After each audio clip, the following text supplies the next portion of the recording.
Hey everybody, I'm going to show you here very quickly what I'm talking about here with the Canadian model and with the changes being made. Now this was the 12Z run from earlier, well yesterday now, and it's the 120-hour forecast valid on 12Z Wednesday.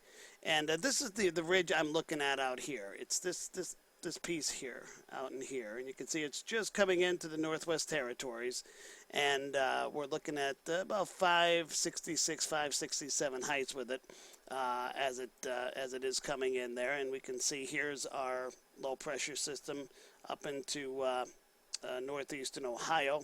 It looks like there. And another thing I want you to notice here is where the polar vortex is, or at least a piece of it is, and it's right here. So that's going to be important going forward as well. Now let's take a look here at what happens on tonight's run, on the 0Z run on 180 hours, valid the same time. Now look at this. Look at this ridge now out here in the Northwest Territories. It's not as strong. It's about 559, 560 in there. But look how much further in it's coming into Western Canada. Okay, we'll take a look here.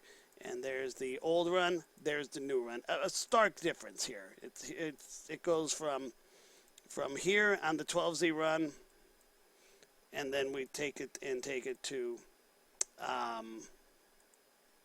all the way in here on the 0Z run. Now look what's happening here. I mentioned that it looks like it's trying to form a Rex block. We have this upper level low cutting underneath it here, and that's starting to form you know, the high over low blocking out west there.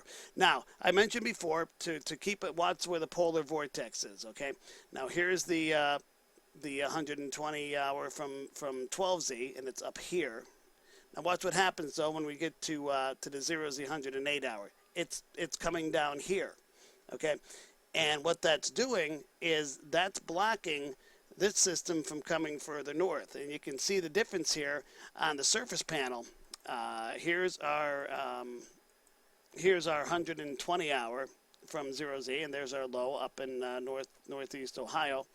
Watch what happens though when we get to the 0Z. That polar vortex is further south. That ridge out west is forcing it further south, and look at the low. Now it's down into maybe central Ohio, maybe even getting into southeastern Ohio.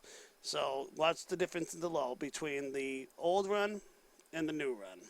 The old run and the new run.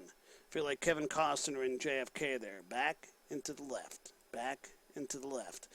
But that's because of this ridge here forcing the polar vortex and the heights in the east further south. And in turn, the surface low is further south as well.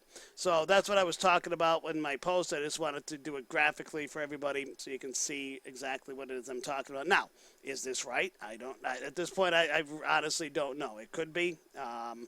We're not going to start getting data sampling for this system probably until Sunday sometime. So, you know, that's when we'll start to really see how this is playing out here. But that's why this is so important, because if this is building in simple physics, this has to come further south, and if that comes further south, it blocks the low from coming too far north. So that's the Canadian solution anyway, and it is viable. So that's it. I hope you all have a great night.